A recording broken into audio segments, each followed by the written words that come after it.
ಮಕ್ಕಳು ಆಗದೇ ಇರತಕ್ಕಂಥ ಹೆಣ್ಮಕ್ಳಿಗೆ ನೀರನ್ನ ಹಾಕಿದ್ರೆ ಅವರಿಗೆ ಖಂಡಿತ 100ಕ್ಕೆ 75ರಿಂದ 80 ಭಾಗ ಮಕ್ಕಳು ಆಗ್ತಕ್ಕಂಥ ಫಲ ಸಾಕಷ್ಟು ಇದೆ.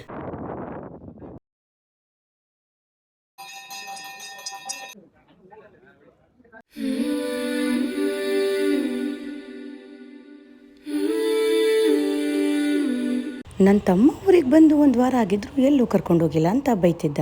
ಸೊ ಅದಕ್ಕೆ ಅವನಿಗೆ ಹೇಳ್ದೆ ನಾನು, ನಿನ್ನ ತಾರಿಗೆ ಸೂಟ್ ಆಗೋ ಥರ ಆಫ್ ರೋಡಿಂಗ್ ಎಕ್ಸ್ಪೀರಿಯೆನ್ಸು, ಸಖತ್ ಚೆನ್ನಾಗಿರೋ ನೇಚರು, ಅದ್ರ ಜೊತೆ ಸಖತ್ ಪವರ್ಫುಲ್ ಆಗಿರೋ ನರಸಿಂಹಸ್ವಾಮಿ ದೇವಸ್ಥಾನ ಮೂರೂ ಒಂದೇ ಪ್ಲೇಸಲ್ಲಿದೆ, ಬಾ ಅಲ್ಲಿಗೆ ಹೋಗೋಣ ಅಂತ ಕರ್ಕೊಂಡೋದೆ.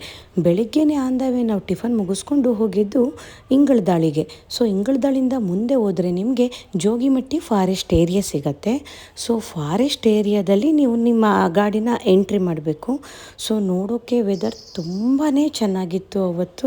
ಸೊ ಈ ದೇವಸ್ಥಾನ ಓಪನ್ ಇರೋದು ಪ್ರತಿ ಶನಿವಾರಗಳನ್ನು ಮಾತ್ರ, ಯಾಕಂದರೆ ಬೇರೆ ದಿನದಲ್ಲೆಲ್ಲ ಇದು ಕ್ಲೋಸ್ ಆಗಿರುತ್ತೆ. ಶನಿವಾರ ಮಾತ್ರ ಪರ್ಮಿಷನ್ ಇದೆ. ಆನ್ ದ ವೇನಲ್ಲಿ ನಿಮಗೆ ಅಲ್ಲಲ್ಲಿ ದೇವಸ್ಥಾನಕ್ಕೆ ಹೋಗೋಕ್ಕೆ ದಾರಿ ಅಂತ ಈ ಥರ ಹಾಕಿದ್ದಾರೆ. ಸೊ ನೋಡ್ಕೊತಾ ಹೋಗ್ಬೋದು. ಆಫ್ ರೋಡಿಂಗ್ ಮಾಡೋಕ್ಕಂತೂ ಸಖತ್ತಾಗಿರುತ್ತೆ. ಬಟ್ ಮಳೆಗಾಲದಲ್ಲಿ ನೀವೇನಾದರೂ ಟೂ ವೀಲರಲ್ಲಿ ಹೋಗ್ತಾ ಇದ್ದೀರಾ ಅಂತಂದರೆ ಸ್ವಲ್ಪ ಹುಷಾರಾಗಿ ಹೋಗಿ, ಯಾಕಂದರೆ ಸಖತ್ ಸ್ಕಿಡ್ ಆಗುತ್ತೆ. ಈಗ ನೋಡ್ತಾ ಇದ್ದೀರಲ್ಲ, ಆ ದೂರದಲ್ಲಿ ಬೆಟ್ಟದ ಮೇಲೆ ಕಾಣ್ತಿದೆಯಲ್ಲ, ಅದೇ ದೇವಸ್ಥಾನಕ್ಕೆ ನಾವಿವಾಗ ಹೋಗ್ತಾ ಇರೋದು. ನಾವು ಹೋದಾಗ ಸಖತ್ ಮಳೆ ಇತ್ತು, ಫುಲ್ ಮಂಜು ಕವಿದ ವಾತಾವರಣ. ನಮ್ಮ ಚಿತ್ರದುರ್ಗನಿನ ಇದು ಅನ್ನೋ ಥರ ಅನುಮಾನ ಬರಬೇಕು, ಆ ಥರ ಇತ್ತು. ವಿಂಡ್ ಮಿಲ್ನೆಲ್ಲ ಇಷ್ಟು ಹತ್ರದಿಂದ ನೋಡೋದು, ಆ ದಾರಿಲಿ ಹೋಗೋದೇ ಒಂಥರ ಸಖತ್ ಮಜವಾಗಿತ್ತು. ಸೊ ದೇವಸ್ಥಾನನ ಈಗ ತಲುಪಿದ್ವಿ. ವ್ಯೂ ನೋಡಿ ದೇವಸ್ಥಾನದ ಮುಂದಿಂದ ಎಷ್ಟು ಚೆನ್ನಾಗಿದೆ. ಚಿತ್ರದುರ್ಗದಿಂದ 25 ಕಿಲೋಮೀಟ್ರ್ ಆಗುತ್ತೆ ಈ ದೇವಸ್ಥಾನಕ್ಕೆ ಬರಬೇಕು ಅಂತಂದರೆ. ಈ ದೇವಸ್ಥಾನ ಸಖತ್ ಪವರ್ಫುಲ್. ಇಲ್ಲಿ ತುಂಬಾ ಪವಾಡಗಳು ಕೂಡ ನಡೀತಾ ಇದೆ. 33 ಹಳ್ಳಿನ ಕಾಯೋ ಈ ನರಸಿಂಹಸ್ವಾಮಿ ಉದ್ಭವ ಮೂರ್ತಿ. ಇದು ತುಂಬ ವರ್ಷಗಳ ಹಿಂದೆನೇ ಇಲ್ಲಿ ಉದ್ಭವವಾಗಿದೆ. ಶ್ರಾವಣ ಶನಿವಾರದ ಪೂಜೆಗಳು ಇಲ್ಲಿ ತುಂಬಾ ಗ್ರ್ಯಾಂಡಾಗಿರುತ್ತೆ. ಈ ದೇವಸ್ಥಾನದಲ್ಲಿ ನಡೆಯೋ ಅಚ್ಚರಿ ವಿಚಾರಗಳು ಮತ್ತು ಪವಾಡಗಳನ್ನ ಇವರೇ ಹೇಳ್ತಾರೆ, ಬನ್ನಿ ಕೇಳೋಣ. ಸರ್ ನಮಸ್ತೆ, ನಿಮ್ಮ ಹೆಸರು? ನಮ್ಮ ಹೆಸರು ಧನಂಜಯ ಅಂತ ಹೇಳಿ. ನಾವು ಸೊಂಡೆಕೊಳ, ಚಿತ್ರದುರ್ಗ ತಾಲೂಕು. ಈ ಗುಡಿಕಟ್ಟಿನ ಅಣ್ಣತಮ್ಮಗಳು ನಾವೆಲ್ಲ. ನಾವು ಈ ಗುಡಿಕಟ್ಟಿಗೆ ಪ್ರತಿ ಶನಿವಾರ ಇಲ್ಲಿ ವಿಶೇಷ ಪೂಜೆ ನಡೀತಿದೆ. ಮತ್ತೆ ಪ್ರತಿ ಶ್ರಾವಣದಲ್ಲಿ ಅನ್ನದಾಸೋಹ ಕಾರ್ಯಕ್ರಮ ನಡೀತಿದೆ. ಆಮೇಲೆ ಇಲ್ಲಿ ಸುತ್ತಮುತ್ತಿರ್ತಕ್ಕಂಥ ಎಲ್ಲಾ ಹಳ್ಳಿ ಜನ ಅಲ್ಲಿ ಅವ್ರ ಮನೆಯಲ್ಲಿ ಏನು ಇದಿರುತ್ತೋ ಶುಭ ಸಮಾರಂಭಗಳು ಎಲ್ಲವೂ ಸಹ ಇಲ್ಲಿಗೆ ಬಂದು ಫಸ್ಟ್ ಇಲ್ಲಿಂದ ತೀರ್ಥ ತಗೊಂಡೋಗಿ ಅವರೆಲ್ಲ ಕೆಲಸಗಳ ಕಾರ್ಯಗಳನ್ನು ಮಾಡ್ತಾರೆ.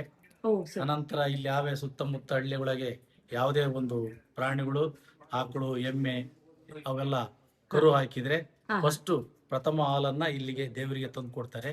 ಆ ಹೋಳಿಗೆ ಮತ್ತೆ ಗಿಣ್ಣವನ್ನ ಇಲ್ಲಿಗೆ ಅರ್ಪಿಸಿ ಅವರು ಮುಂದಿನ ಕಾರ್ಯಕ್ರಮವನ್ನ ನಡೀತವೆ. ಇಲ್ಲ ಅಂದ್ರೆ ಇಲ್ಲಿ ಸ್ವಲ್ಪ ಸಮಸ್ಯೆಗಳು ಅವರಿಗೆ ಪ್ರಾಣಿಗಳಿಗೆ ಆಗ್ತವೆ. ಇಲ್ಲಿಂದ ಒಂದ್ ಸ್ವಲ್ಪ ದೂರ ಹೋದ್ರೆ ಅಲ್ಲಿ ಒಂದು ದೋಣಿ, ನೀರಿನ ದೋಣಿ ಇದೆ. ಅಲ್ಲಿ ತಾಯಿ ದೋಣಿ ಮತ್ತು ಮಕ್ಕಳ ದೋಣಿ ಎರಡು ಇದೆ. ಆ ತಾಯಿ ದೋಣಿಯಲ್ಲಿ ಇಲ್ಲಿ ಬಂದು ನಮ್ಮ ದಾಸಯ್ಯರನ್ನ, ನಮ್ಮ ಪೂಜಾರಪ್ಪರನ್ನ ಕರ್ಕೊಂಡೋಗ್ಬಿಟ್ಟು ಅಲ್ಲಿ ಅವರಿಗೆ ಹೆಣ್ಮಕ್ಳಿಗೆ ಮದುವೆ ಆಗಿ ಮಕ್ಕಳು ಆಗದೇ ಇರತಕ್ಕಂತ ಹೆಣ್ಮಕ್ಳಿಗೆ ನೀರನ್ನ ಹಾಕಿದ್ರೆ ಅವರಿಗೆ ಖಂಡಿತ 100ಕ್ಕೆ 75ರಿಂದ 80 ಭಾಗ ಮಕ್ಕಳು ಆಗ್ತಕ್ಕಂತ ಫಲ ಸಾಕಷ್ಟು ಇದೆ. ಆಮೇಲೆ ಇಲ್ಲಿ ಹೆಜ್ಜೆನ್ ಕಲ್ಲಯ್ಯ ಅಂತ ಇದೆ. ಅಲ್ಲಿ ಸಾಕಷ್ಟು ಹೆಜ್ಜೆನುಳ ಯಾವಾಗಲೂ ಪ್ರತಿ ದಿನನೂ ಇರ್ತವೆ. ಇಲ್ಲಿಗೆ ಏನಾದ್ರೂ ತಪ್ಪುಗಳನ್ನ ಮಾಡ್ಕೊಂಡ್ ಬಂದ್ರೆ ಅಂತವರಿಗೆ ಅವು ಅಟ್ಯಾಕ್ ಮಾಡ್ತಕ್ಕಂತ ಸಂಭವ ಬಹಳಷ್ಟು ಇರುತ್ತೆ. ಅಂದ್ರೆ ತುಂಬಾ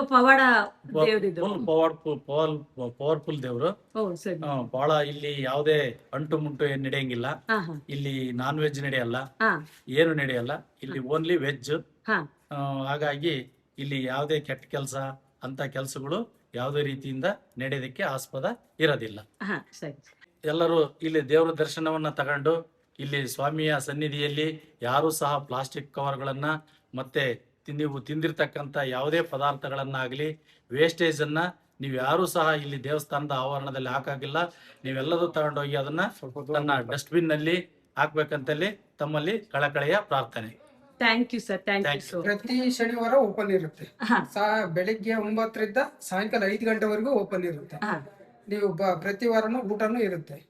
ಬರ್ಬೋದು, ನೀವು ಯಾವಾಗ ಬೇಕಾದ್ರೂ ಬರ್ಬೋದು. ಶನಿವಾರ ಮಾತ್ರ, ಶ್ರಾವಣದಾಗ ಮಾತ್ರ ಫುಲ್ ಜೋರ್ ಇರುತ್ತೆ. 4 ವಾರನು ಬೆಳಿಗ್ಗೆ 6 ಗಂಟೆಗೆ ಊಟ ಸ್ಟಾರ್ಟ್ ಆಗಿದ್ದು ಸಾಯಂಕಾಲ 6 ಗಂಟೆವರೆಗೂ ಇರುತ್ತೆ. ಸರಿ ಸರಿ. ಇದು ಉದ್ಭವ ಮೂರ್ತಿ ಅಲ್ವಾ? ಇದು ಉದ್ಭವ ಮೂರ್ತಿ. ಅವತ್ತಿನ ಕಾಲದಲ್ಲೂ ಐತಿ ಇದು. ಅಂದ್ರೆ ಈಗ ಯಾವ ಕಾಲ ಒಂದು ಅಂದಾಜು ಅಂದ್ರೆ ಅಂದ್ರೆ ಇದಕ್ಕೆ ಬ್ರಿಟಿಷರ ಕಾಲದಾಗೆ ಐತಮ್ಮ ಇದು. ಬ್ರಿಟಿಷರ ಕಾಲ. ಅವತ್ತಿನ ಕಾಲದಾಗೆ 2 ಎಕರೆ ಇದಕ್ಕೆ ಜಾಗ ಬಿಟ್ಟಿದ್ದಾರೆ. ಓ ಸರಿ ಸರಿ. ಇದು ಇಲ್ಲಿದ್ರೆ ಫಾರೆಸ್ಟ್ ಇಲಾಖೆ ಬರ್ತಿದ್ದಿಲ್ಲ. ಹಾ ಅವತ್ತಿನ ಕಾಲದಾಗೆ ಇದಕ್ಕೆ ಬಿಟ್ಟಿದ್ದಾರೆ ಜಾಗ ಇಲ್ಲಿ. ಅಲ್ಲಿ ಅಂಕಲ್ ಹೇಳಿದ್ರಲ್ಲ ಹೆಜ್ಜೆನಿರೋ ಬೆಟ್ಟ ಅಂತ ಅದಿದ್ದೇನೆ. ಈ ಬೆಟ್ಟದಲ್ಲಿ ಸಾವಿರಾರು ಹೆಜ್ಜೆನೂ ಯಾವಾಗಲೂ ಇರುತ್ತಂತೆ. ಸೊ ಇಲ್ಲಿಂದ ಕೂಡ ವ್ಯೂ ತುಂಬಾ ಚೆನ್ನಾಗಿದೆ. ಈ ದೇವಸ್ಥಾನದ ಹಿಂಭಾಗ ಈ ಥರ ಕಾಲ್ನಡಿಗೆಯಲ್ಲಿ ಬರೋ ದಾರಿ ಕೂಡ ಇದೆ. ಸೊ ನನ್ನ ತಮ್ಮ ಕೂಡ ಒಂದು ಸ್ವಲ್ಪ ದೂರ ಇಲ್ಲಿ ನೋಡ್ತೀನಿ ಅಂತೇಳಿ ಹೋಗ್ತಾ ಇದ್ದಾನೆ. ಈ 33 ಹಳ್ಳಿಯವರು ಬರೋದು ಈ ಕಾಲ್ನಡಿಗೆ ದಾರಿಲೇ ಅಂತೆ.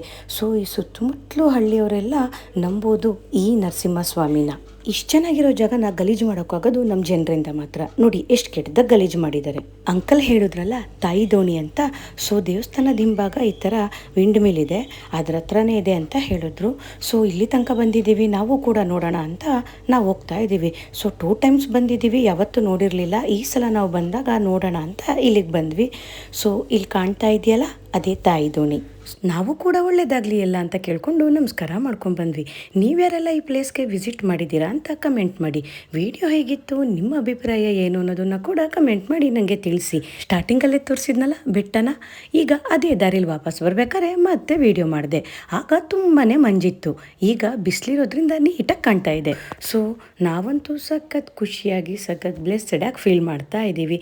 ನಿಮ್ಗೆ ಯಾರಿಗೆಲ್ಲ ವಿಡಿಯೋ ಇಷ್ಟ ಆಯಿತು ಲೈಕ್ ಮಾಡಿ, ಶೇರ್ ಮಾಡಿ. ಇದೇ ಥರ ಹೆಚ್ಚಿನ ಕಂಟೆಂಟ್ಗೆ ಫಾಲೋ ಮಾಡಿ. ನಾನು ನಿಮ್ಮ ಪ್ರೀತಿಯ ಮೇಘಾ ಅನಿಲ್. Thank you.